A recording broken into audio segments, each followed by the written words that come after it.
Hi everyone, it's a very, very great pleasure to welcome you all to the 2016 Vanderbilt VAT Camp.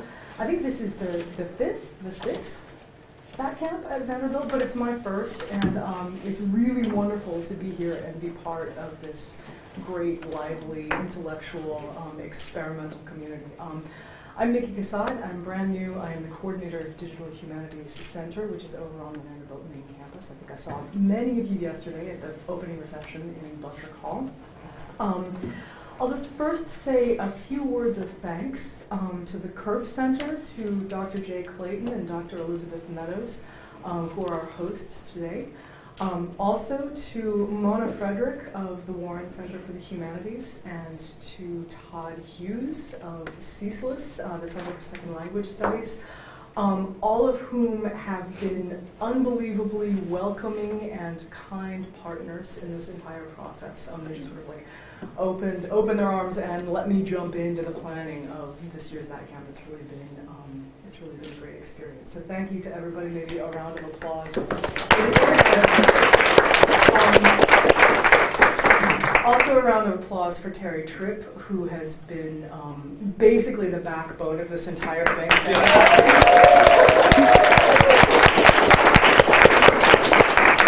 And if I'm forgetting anybody in this round of thanks, please accept my apologies. I am new and ignorant, and these things sometimes happen. So today we have a really special keynote address by Dr. Amanda Visconti, who's standing here with me. Dr. Visconti, you may know from her digital dissertation project, dramandavisconti.com. If you haven't seen it, please check it out. This is the source of one of the projects that I believe she'll at least touch on, if not go into great depth with, Infinite Ulysses project, which is this remarkable platform for communities of people to read and share ideas about James Joyce's Ulysses. Dr. Visconti finished this project in 2015, when it wasn't the first digital dissertation, but it was one that made an enormous splash when she completed it. And I remember really well talking with a group of graduate students at a digital humanities program that I was then affiliated with, about what does this mean? Can you actually do this? Can you do this? What does it mean if you do this? What does it mean to make this kind of contribution to public humanities, to public literature, to digital humanities itself, and also to Joyce studies, kind of simultaneously. And it was inspiring and mind-blowing and led to fantastic conversations. Dr. Visconti has been unbelievably generous with her time during this trip. She spent a great deal of time with us yesterday talking about what is digital humanities, what could digital humanities become, and also just engaging in a really open, really honest conversation with our graduate students about how to get involved with this field, what her own history has looked like. On that note, I'll say that Dr. Visconti's own history is eclectic and very committed, I think. She has, as well as a PhD for her digital dissertation project from Maryland, where she worked with both Matthew Kirschenbaum and Neil Fries. Thought those are pretty big names, and as well as other big names at that place in the Myth Institute.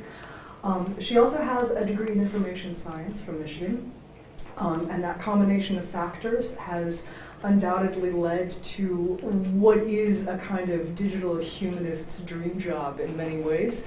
Her current position at Purdue University as an assistant professor and digital humanities specialist librarian, where she is both a member of the faculty and deeply involved in the institutional end of things in the library system.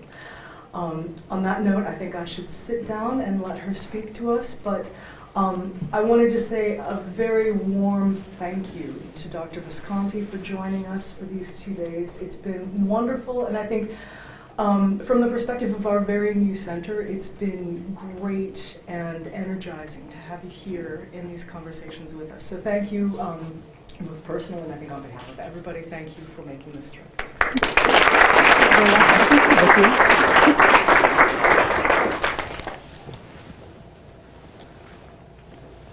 So thank you all for joining us this morning. I know it's really early and we're excited for the VAT Camp sessions. So I will do my best to not counteract your coffee and put you to sleep under these low lights right here.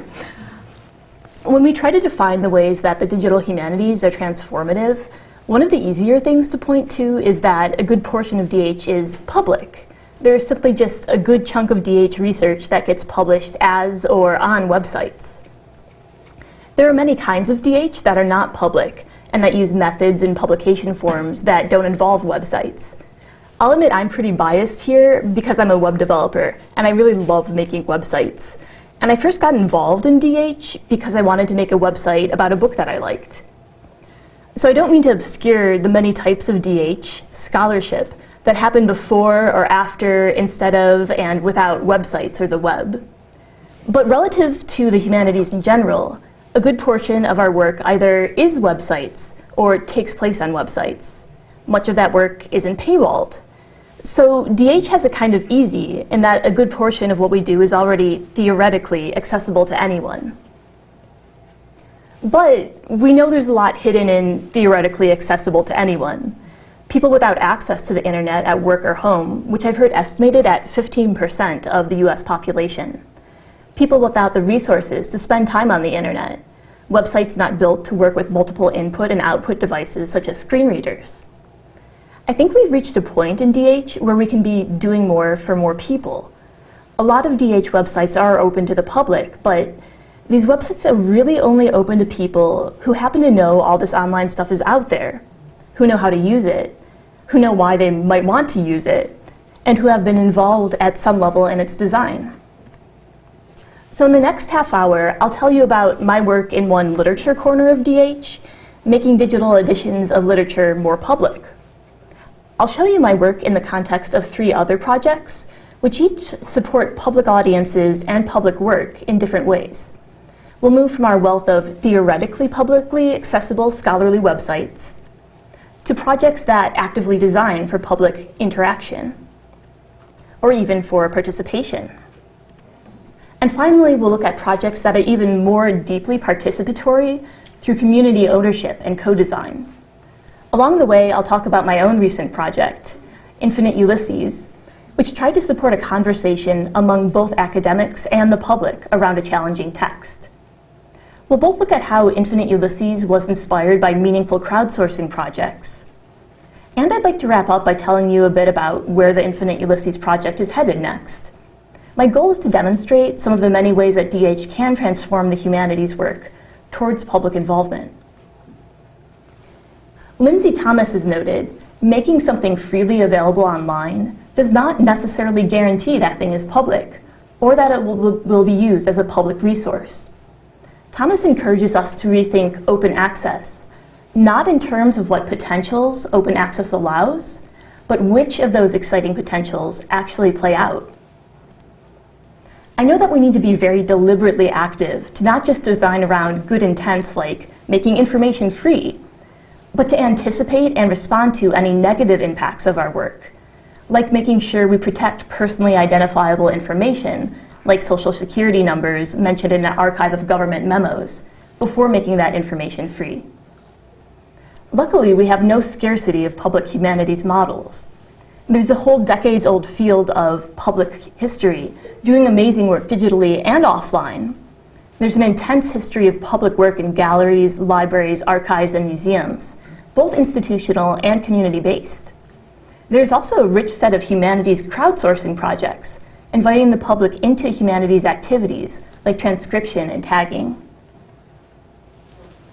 Some DH websites don't support a public audience well because these sites are designed for another audience. They're designed to be foremost scholarly resources, and this is fantastic. We need projects for all kinds of audiences, including ourselves. But I'm interested in how we can use interface design to encourage not just public consumption of, but active participation in the humanities. As we get better at sharing and reusing humanities content or data, I've seen more projects enable multiple interfaces for existing data, which is awesome because we will always have many audiences, many publics, and many needs that can benefit from the same underlying humanities data. But that's only if we can design a variety of ways to interact and interface with those photographs, that marked up text, and other data. So I'll give an example of DH data with a scholarly interface that now also has an interface for public use of that data. The Library of Congress has long done a fantastic job at sharing historical data and artifacts like photos online. For example, on the screen is the main page for a set of photos taken throughout the US in the 30s and 40s as part of a government program. The Library of Congress's interface to these photos is designed primarily for use by people accustomed to online research tools. So it isn't really set up to attract and teach most public audiences about why this material might be relevant to them or interesting. Public access can improve when a DH project aims at reaching an audience unfamiliar with research interfaces. For example, the excellent Photogrammer project, which is led by Laura Wexler, Lauren Tilton, and Taylor Arnold at Yale. Photogrammer takes the photos from that Library of Congress collection that I just showed you on the screen, and it makes those materials easier to search. Photogrammer builds into the design of its tools an intuitive sense of what kinds of questions you can ask using this data. So instead of being met with hundreds of alphabetically organized photographs like on the Library of Congress website, it's much easier to see and form interesting humanities questions around patterns like the path of different photographers' road trips, or similarities and differences among photos taken in the same geographic area, but by different photographs. And this has just been a video of tooling around the website a bit. Photogrammer is an example of a more public-friendly, interactive humanities interface. We also have a large set of public humanities crowdsourcing projects that take public interaction even further. The word crowdsourcing is often used to mean tasks like the badly paid microjobs on Mechanical Turk, or other exchanges of labor for pay. Meaningful crowdsourcing, and terms like citizen scientist and citizen humanist, try to make the humanities version of crowdsourcing more respectful and intellectually rewarding, while at the same time often being volunteer work and not paid work. With humanities crowdsourcing, public audiences are invited to contribute to research in ways that teach them new knowledge and skills, and that credit them as members of a research community. I want to quickly show you one of these humanities crowdsourcing projects to give you a sense of what participating in this work could be like. The NYPL Labs has several crowd projects like the one on the screen, which is named Building Inspector. All of the NYPL Labs' projects are really good at concisely teaching site visitors complex tasks. The idea of Building Inspector is to reach out to people curious about history, but without historical training, and support their collaborating with professional historians. In particular, Building Inspector takes work that could seem stuffy, pulling data about the edges of building lots from old insurance company maps. Sounds like a fun Saturday morning, right? And instead, Building Inspector speaks to the project's larger purpose. They describe this work as leading to the possibility of overlaying historical maps from many years and effectively having a time machine where you can go to any spot in New York City and page back through maps of what that spot looked like at multiple points in the past. Building Inspector's most simple tasks revolve around looking at maps of city blocks like the one on the screen. After a short video teaching you to read these maps, you verify whether an algorithm correctly identified the borders of a given building lot or address. Is that dotted line correct or not? You can also fix those borders, enter building addresses, and classify map colors. The site keeps track of your work over time so that you can watch how much you've contributed grow. I really admire the NYPL Labs' work for all of the invisible effort that goes into making this kind of instructional design concise and intuitive. You can both really quickly get to the fun part of doing the work, but you also understand why the work you're doing is important and useful. If this sounds boring to you, you might want to try it. With the Smithsonian's transcription project, for example, volunteers have transcribed over 200,000 pages of historical material. There's definitely a hunger for learning about our cultural heritage, and that's hard to do without the access to people, resources, context, and training that academics working inside institutions get used to having. Many of these humanities crowd projects aim at historical texts or museum collections, This often means that they're designed around activities such as transcribing diaries, tagging historical photos, and mapping historical events to locations. Projects dealing specifically with text often focus on transcription and its correction, like 18th Connect's Typewrite project, or they focus on TEI text encoding, as with the Transcribe Bentham project. Relatively less work has been done inside academia around crowdsourcing literary fiction, especially specific single texts and their reading. There are some strong examples, though, like the online annotated Candide 2.0 edition, the Scholars Lab's PRISM project for collaborative interpretation of texts, which was built by a team of graduate students, and the Lacuna project at Stanford for annotating across multiple assigned readings in one classroom. My sense is that inside academia, tasks related explicitly to research within literary fiction that are focused on conversation and interpretation have been less explored than other kinds of activities we can share with the public.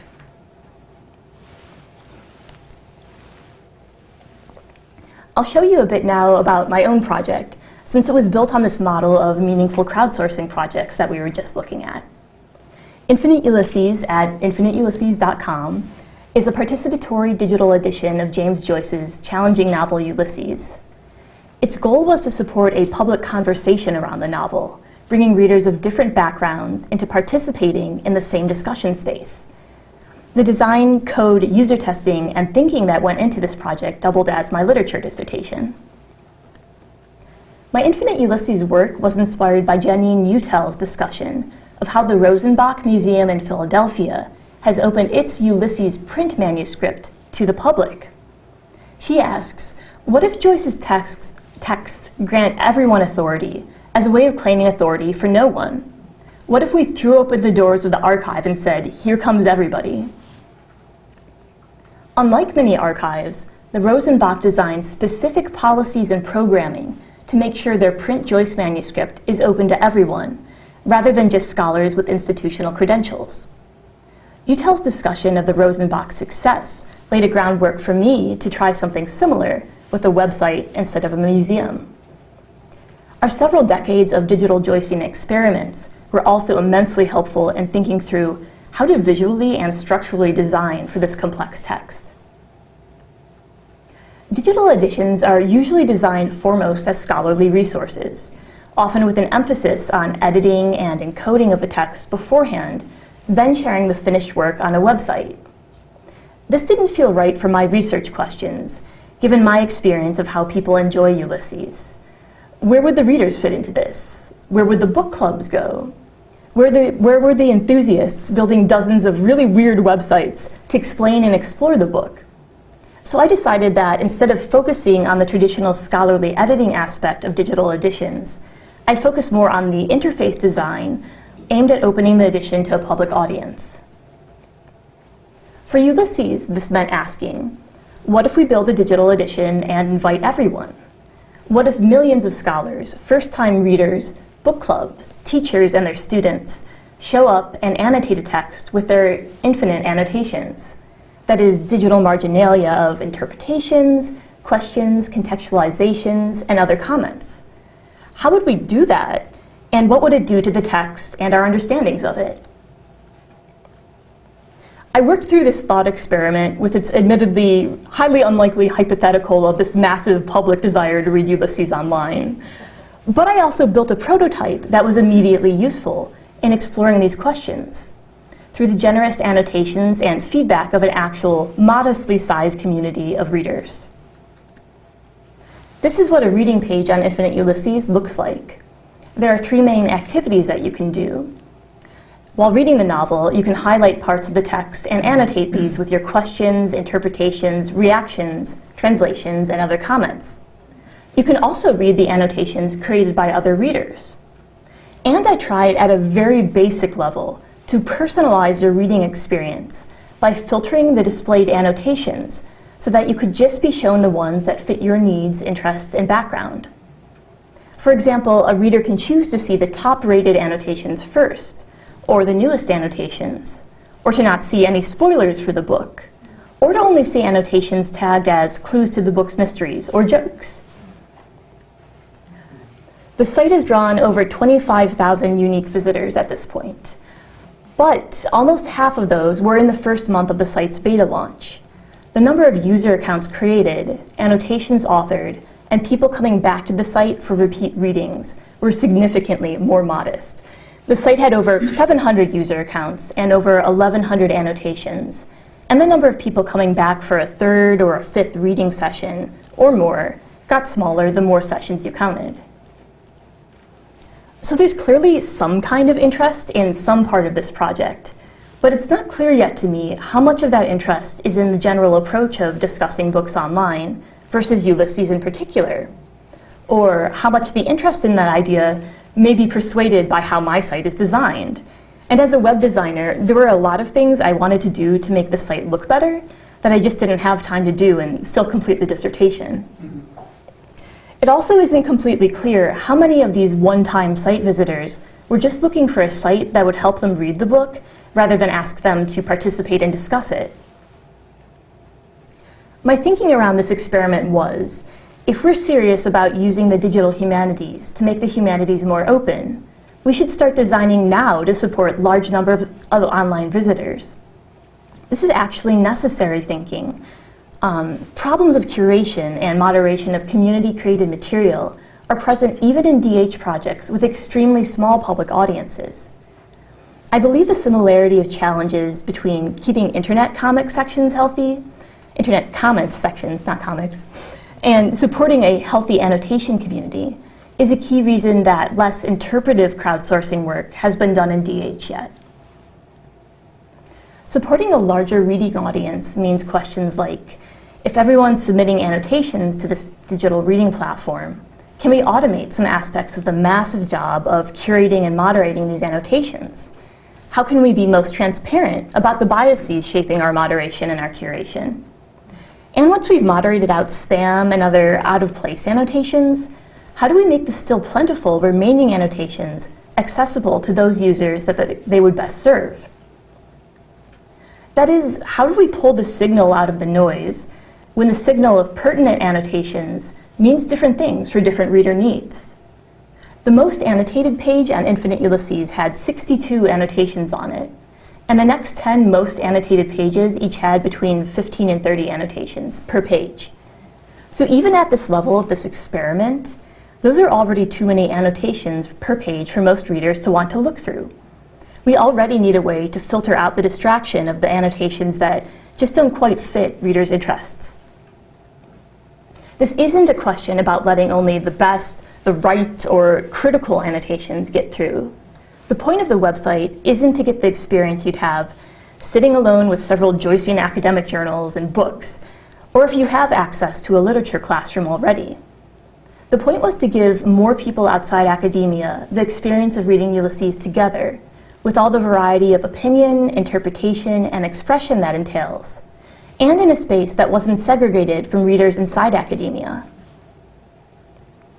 The template provided by public history projects suggests that public humanities scholars need to explicitly decide for what type of engagement they are designing.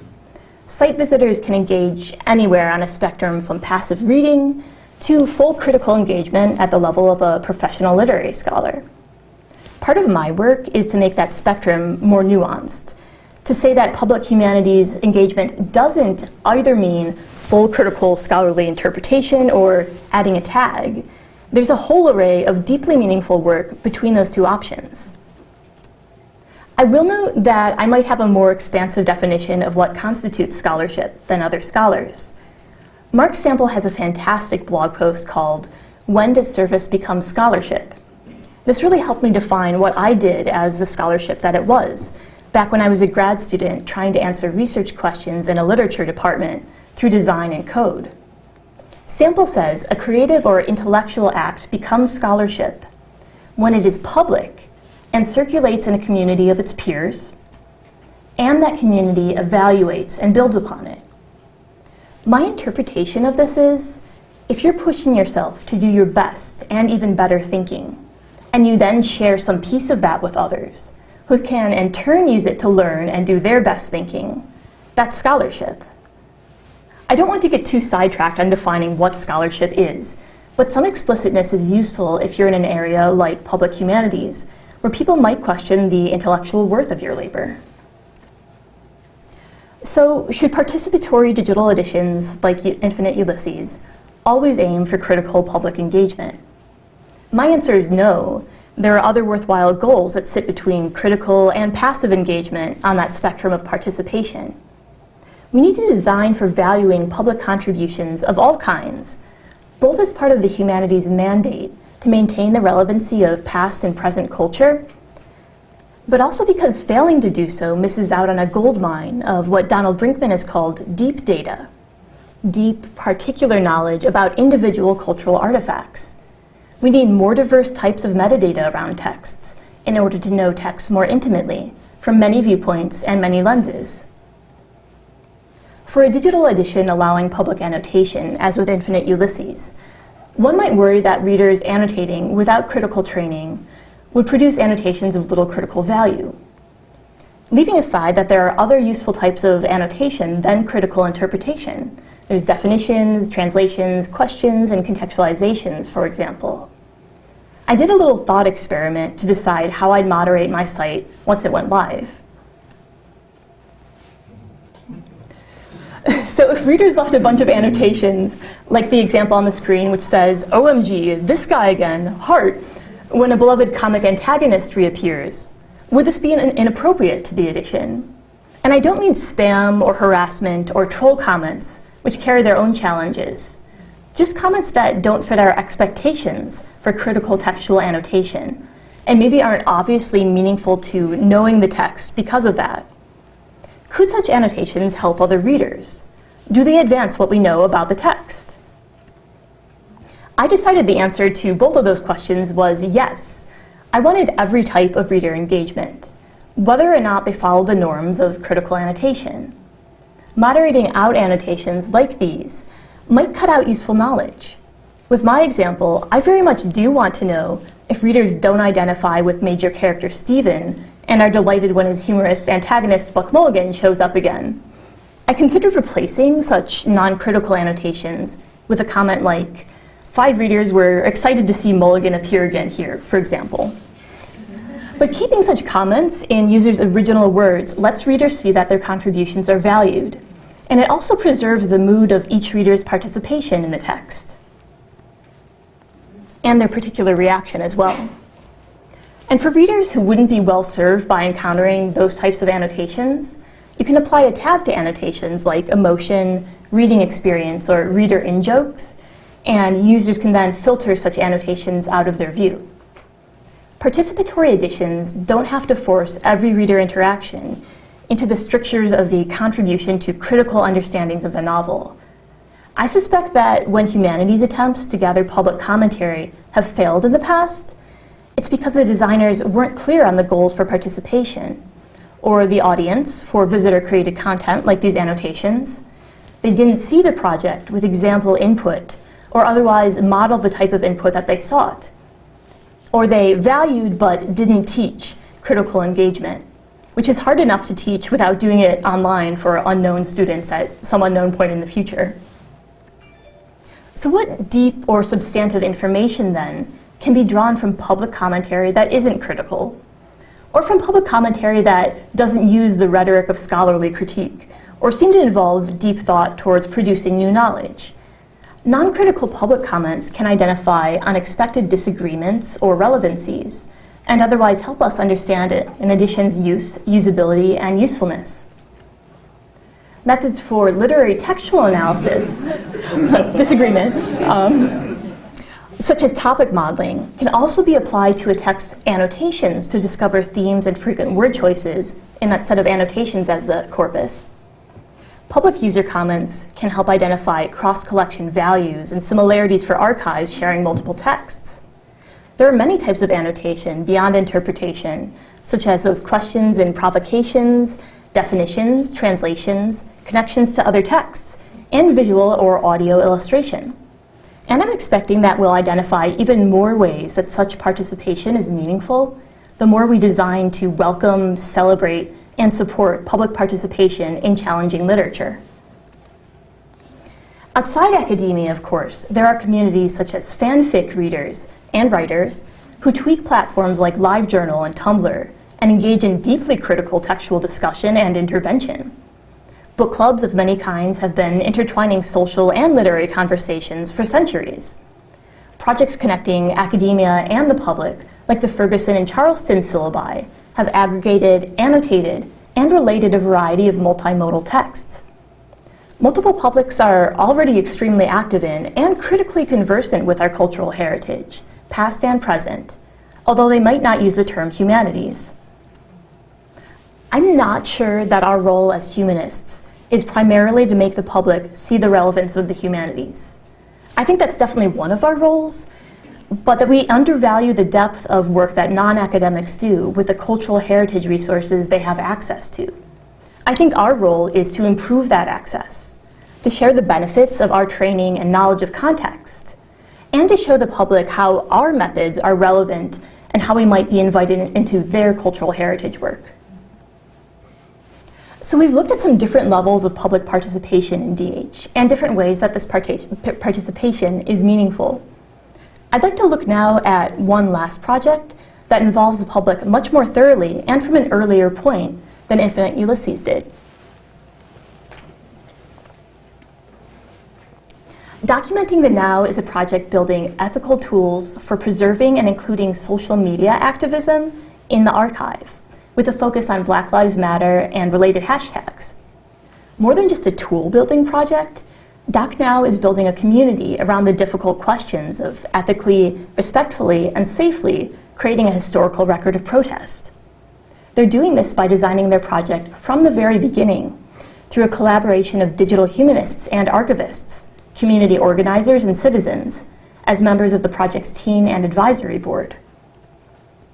DocNow also includes people from many areas in their conversation by managing Slack, a platform of interrelated chat rooms it sounds like VandyDH is somewhat familiar with, where everyone is invited to participate in conversations around archival ethics and design. They've also live streamed and recorded video of their advisory board meeting, which has included the testimony of citizen archivists on the experience of protests and how DocNow could affect their legacy. DocNow's community lead, archivist Burgess Jules, describes their project as trying to make the social media and web archiving conversation more inclusive. He says that that work might be the most important contribution of their project, even more than the tool that their project will create. This is such a compelling model for the digital humanities, really designing your research not about the artifacts that you'll create, because those will change and grow or decay over time, but instead designing for the conversation that your work will nurture. Ed Summers, the DocNow lead developer, further describes their work by saying, "I think what we are hoping to do is build a tool that doesn't just do things because it's possible, but has some values built into it." One of documenting the Now's key successes is publicly, thoughtfully, and caringly working through potential differences between the intent and the impact of their project. The project intends to support preservation and understanding of civic activity, but the project designers are also hyper-aware of such a project's potential impacts, good and bad. I think it's pretty easy to see the potential good to community history and research of a tool like DocNow's, so I'll give two examples of potential negative impacts. The first is that without retaining context around individual pieces of social media, like a tweet or a Vine video, RIP Vine, very sad, people's statements and actions might be misinterpreted on purpose or by accident, which can have legal as well as personal repercussions. And just in the past month, Twitter has shut off access to its social media data stream to not one, but two companies. Both companies had been using Twitter data to support American police illegally surveilling citizens. So these questions of safety and privacy when working with social media aren't just theoretical. We need to be responsible not just for what we want a project to accomplish, our intent, but also for ways our work could harm others, regardless of our good intent. Honestly, I kind of think that good intent is only truly good if it does due diligence to care about potential negative impact. And an easy way to do some of this due diligence is to make use of information professionals in areas like libraries, archives, and museums. For example, DocNow is advised by archivists like Jarrett M. Drake so that they can make use of archival expertise in thinking through the repercussions of what goes into an archive and how. Michael Sakasas has a fantastic piece called "Do Artifacts Have Ethics?" At its heart is a series of questions that makers of artifacts like artists, coders, teachers, and other builders can ask about what they're making. Sakasas' questions help you think beyond your intent in creating a project and see its possible impacts. What good and bad does a particular project enable? What does a project focus on, and at what detriment to other people and things? Sakasas isn't trying to paralyze people from ever making things, but to help people be more aware of how what they make affects others and could be used. When we work with audiences outside academia, we should take even extra care to be asking ourselves questions like these. So saying this, I hope that it helps me not be hypocritical. I hope that I can articulate not just the goals of Infinite Ulysses, but maybe be its harshest critic as well, in terms of the impact that my project actually has on the world. There's a lot that I could say about what went wrong with the project, or what I could have done better. But I think the specific nature of a lot of that analysis will work better as a blog post, so I will be publishing that on literaturegeek.com pretty soon. But I'll also mention here a few of the things that I'm thinking through. Much of my work over the past year has been standing back and assessing what Infinite Ulysses makes possible, and for what audience, and for what audiences it's inaccessible, and where I can most meaningfully devote my research time so that I'm making the digital humanities a better community for everyone. So I've been making a list of what an Infinite Ulysses that treated its audience impeccably would look like.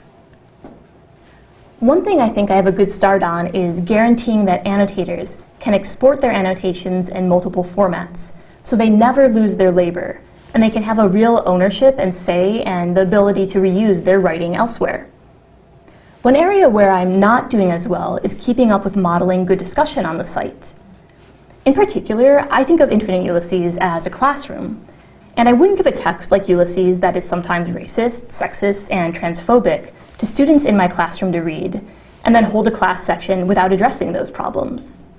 So likewise, I need to actively annotate those sections of the texts, and to model and encourage respectful discussion there. Another thing I haven't been able to do as well as I really wish that I could have is to reach out to individual annotators more regularly to thank them for their work, to applaud a recent interesting annotation, or otherwise regularly put an action behind how much I appreciate their work. So now we've looked at a couple ways that DH projects can go beyond theoretically public. There are projects like Photogrammer that are designed to appeal to and support a wider audience. And these are based on carefully curated scholarly resources like the Library of Congress, photography collection, not the whole Library of Congress. There are projects like the NYPL Labs' Building Inspector that invite a community into humanities research. And there are community-partnered projects like Documenting the Now, which from the very beginning are collectively owned and designed by both academics and community members. So I've sketched a kind of spectrum of public involvement in digital humanities projects, from access to interaction to participation to ownership. We need even more digital humanities projects that aren't just hypothetically accessible to the public. And I hope that as we grow public DH to reach more audiences with different kinds of collaboration and participation, we can do this in a way that genuinely values and learns from those relationships. One of the ways that I try to act on how much I value my collaborators is by citing them just as much as possible. So I've put as many of them as I could legibly fit up on the screen, just up there. And the credits page at infiniteulysses.com/credits has a more thorough look at how various people made my work possible. Like the majority of web development projects, my coding and design builds on generously shared existing coding and design, like the Annotator JavaScript tool, and particularly some huge improvements to the Drupal version of Annotator, crafted by Stanford's Dr. Michael Widener in his work on the Lacuna project. I'm also grateful to the readers, the annotators, and the testers of the site, and to support from the Maryland Institute of Technology and the Humanities and my Maryland English Department mentors. My final thanks are for Zoe, Mickey, and my other Vanderbilt hosts, and to all of you for letting me think through these ideas up here. For any of you who've been working on a public humanities project or thinking about moving your research that way, I encourage you to actually use the Q&A time to share the dreaded more of a comment than a question, and to tell us a bit about what you're up to. If you participated in a humanities crowdsourcing project, I'd love to hear the best and worst parts of that experience. And if you work with cultural heritage outside a big institution, whether that's a community archive or a book club or something else, I'd especially love to hear about what you do and how people here who do have large institutional support might contribute to your work. If that means that we don't get to a few questions, I'll be around afterwards and I'm happy to chat one-on-one. Thank you.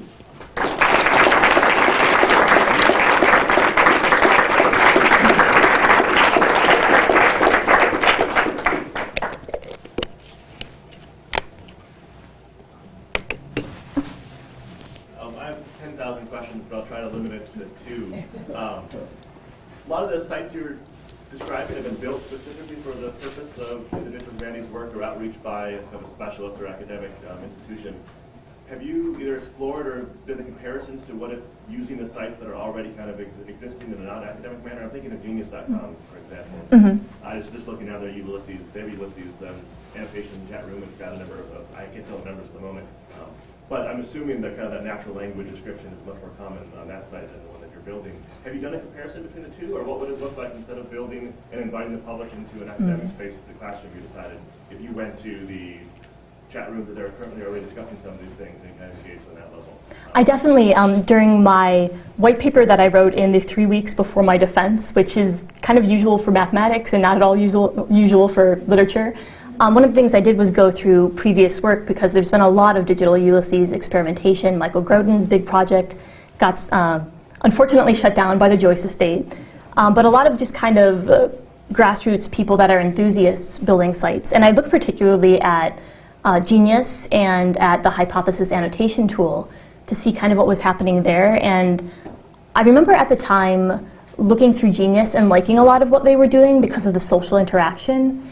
And at the same time, I know I had a couple issues with it. And the one that I remember the most is that it was really difficult to see the username of people who had made annotations, especially if there were multiple annotations on the same lyric or same sentence.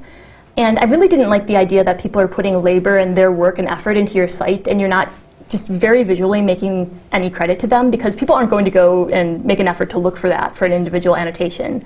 They'll only see it if you really put it out there. So that was one thing that I was like, okay, I can do something like Genius, but do this a bit differently. I definitely looked at both sites that didn't allow social annotation, but that did digital Ulysses things, and really worked with the question of where do we put annotations on the page? How do we take this thing that's already kind of a hypertext in print and make it digital? And I also looked at projects that were trying, often more inside the academy than outside, I think, to do things like this. But I like that your question brings up my desire to look more into fanfic, particularly, and things like this, where there already are people that, whether they're annotating Ulysses or whatever song lyric on genius.com, or they're hacking LiveJournal or Tumblr, they're making things work for them. I find that really interesting, and I feel like that kind of work is something that we can learn from and not have to recreate the wheel inside the humanities. The second set of questions I have is not about that project, but about training for crowdsourcing. This is something that I never really been contacting recently in this room. Ideas I have around how much crowdsourcing as pure grunt labor is kind of one of the ways of doing this, but there's also opportunities to do some training. I noticed that the NPL one, right, they watched a short video. Do you have any opinions on how much training is possible to kind of get mildly skilled labor on some of these projects, and where have you seen the kind of the balance between too much training, you don't get enough of an audience, versus not enough training, you just get grunt work? My gold standard has really been the NYPL Labs websites, and it's really sad that they recently are shutting down because the projects have really been really careful and caring at using people's time wisely and making it really kind of intuitive how to use their site. You can even really skip their videos, but they have these like 1 minute, 2 minute videos that kind of get you up to speed at what is this map that I'm looking at? What do these different colors mean? Why should I care about an insurance map? So I really looked at that as my gold standard. And on either side, I saw projects that were like, we're putting Ulysses on MediaWiki and making kind of a wiki version of it. Anyone can participate. And people didn't, and I think that was a combination of a lack of publicity, and also there not kind of being any training or modeling for, well, how should I participate with this? The site had pulled in annotations from some other scholar without permission, as far as I could tell, and seeing a bunch of hyper-scholarly annotations really isn't good training for how like you get over that fear of no one cares what I think about a book. What I tried to do with my site was I had around 200 annotations of my own that were really, at the same time I didn't want to take the low-hanging fruit of like, I'll define this word, I'll translate it, because I think that's a really helpful way to start getting involved without putting yourself out there with an interpretation. But I also wanted to make these things that were really aimed at first-time readers, where they would really help and be like, oh, I was just thinking, I don't know what that thing is, and it's right there. Now I feel like I can make it a little bit farther in the text, and because I feel more confident, and because I see the type of annotation that I can write without having a lot of critical knowledge of Joyce, you're able to do that. So that's kind of gold standard, Building Inspector, what's on the menu, those kinds of sites. And I think it's a real challenge where there's kind of, at least in my own work, I don't think I've done enough work looking into instructional design experts and all the work that they've done with things that are outright classrooms online. I talk a lot about a digital edition being a type of classroom, a type of really great graduate seminar where there's really good conversation going and you're kind of modeling for each other how to interact. And at the same time, I think I need to do a lot more work looking at what's already been done in the specific area that very specifically looks at, we need to do a lot of training because this actually is maybe a graduate literature class and we are teaching critical interpretation and the rhetoric that you need to be able to go to MLA and talk to people. So I think that's one area that I could go to where at the same time the training is a lot more intense, but because people are thinking of it as a class versus a hobby, you might be more willing to put in repeated time and the practice that really can get you to really advanced skills like that. Thank you so much for this talk, Amanda. It was absolutely fantastic. I have like a million questions, but one that I would really like to get more kind of on your experience is just kind of getting the project off the ground, Infinite Ulysses. I think we're all in this room kind of thinking like, wouldn't it be great to do a project like this? And you kind of talked down the numbers, but you actually had people use this, right? Like that's kind of incredible. So I was wondering if you could talk a bit about how did you get the word out? How did you generate this community, I guess? And then on the design side, I was curious if like, how much did you play around with it? You said you had kind of a beta version, you know. I'm pretty sure most of us are not professional designers, so like at best we're trying to mimic certain things, and kind of a bit more, how many iterations, I guess, did you go through? Thank you. Those are awesome questions. I guess in terms of starting it up, I had this idea that I was using this thought experiment of like, oh, millions of people are going to come to the site. How am I going to deal with that? You know, how am I going to deal with the spam? So I had some things in place that were like, if you make a new user account, you can see your annotations, but until I see a couple decent annotations from you, no one else can see them. So that was kind of just a stopgap measure of I'm not going to wake up and see terrible things on my website, and no one else is because they're never going to come back. At the same time, realistically, and as a person doing a literature dissertation, I had to plan for 0 people coming to the website. And I had argued for user testing being essential to, if I was going to take these theories and build them, and that was my argument, I had to actually test them and see how they worked in practice. And I couldn't do that if I didn't have actual people on the site. So I thought about a couple things, and I wish I had a slide of my user testing. I had about 10 different ways that I did user testing, and some of them didn't involve people organically just hearing about the site and coming to them. One of them in particular, I worked with a crowdsourcing site that is not Mechanical Turk and that paid people a very reasonable wage to get people from outside of academia and definitely outside of DH using the site and telling me what they thought about it. So that was really useful. I use Twitter. When I started my PhD, the first thing that my advisor told me was get on Twitter, and that's been really good for me. And so I had a group of people that knew about the site because I had been tweeting about it all along and were kind of interested to see what it was. A lot of it was also luck. I woke up, it was the day after my defense or 2 days after. That period of time was a little bit of a blur.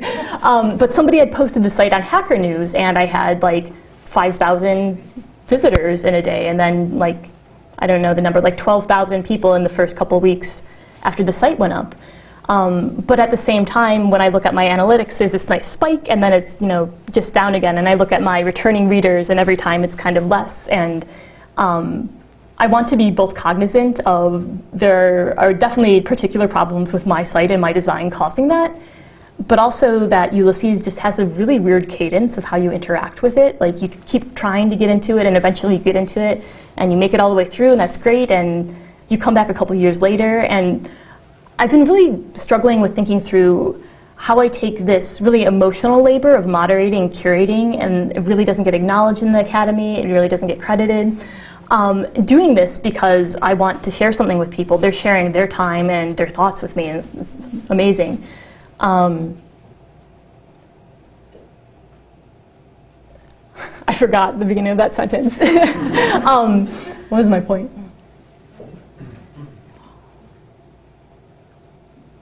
I really thought about how that would scale, or if it should scale, and one of the things I've been thinking about is where the site goes next. So I had this beta period, and there is a GitHub site that is linked from dramandavisconti.com that has a bunch of screenshots actually from over the course of the project. So you can look through the folder of screenshots and see how it changed over time. And it's really ugly at the start. So it's kind of nice to look back and see like, oh, this was like this, and right now I want to make it so much better. But instead of being like, oh, I have to make the best possible shiny site, it really helped me be like, oh, I can do one thing to make the site a little bit better today, and look at it like that. And I always had the idea that I didn't really need to get this working website to do the research. I could do amazing research if I got it working, but if I needed to, I could draw a sketch on paper and, you know, have written analysis about that, or I could make a site that kind of works, but maybe I don't open it to the public. There's a lot of places before you get to the point of being really comfortable doing web design for a large audience, where you can do research exactly like what I did and have a similar impact. So I really encourage people to think about, if you're interested in the digital humanities and you're like, oh, I don't know, I'm not a programmer, I'm not a web designer. I was really lucky early on in that I had mentors that really helped me never have this question of, oh, am I a DHer or not, or like, am I a web designer or not? And I identified pretty early and was confident about that, and I think that was a real privilege for me. I would say just like not to worry about, oh, I'm not a programmer or I'm not a web developer. If you're doing anything or you're interested in doing anything with these things, you are.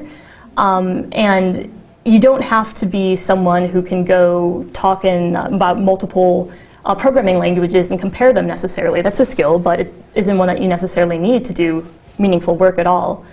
And I guess your last question was generating community.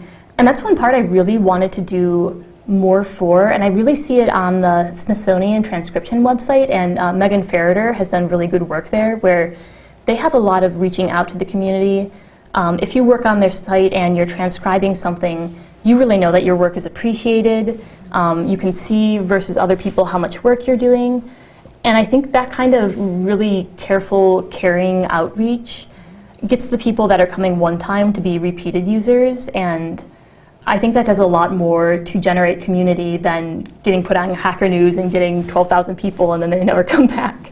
So I would say with that, thinking through using social media throughout your whole project so people already know about it and are interested, and really being okay with and excited about and happy about having a really small scale for your project. Maybe a lot of people don't hear about it, but it's amazing work, and if you help one person do it, like the first email that I got that was like, you know, I'm 90 years old, I've always wanted to read Ulysses, I'm going to sit down in a bar with my laptop and actually read it this year because of this site. I was like, okay, I'm done, like I've done something. So as amazing as this experience was, there was a lot of luck and privilege involved, and you don't need that kind of thing to happen to be making an amazing, meaningful impact on the world, on the humanities, and on public cultural heritage. Thank you so much. Dr. Amanda.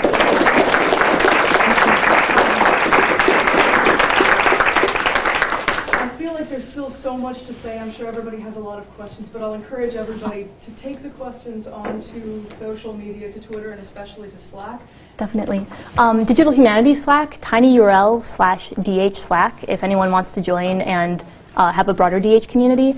And please feel free to find my email address. It's everywhere online. I have a lot of websites. I like websites. And email me just like about anything about this talk, about your own work, about questions about dissertations. I'm really happy to email or Skype with people. So, thank you.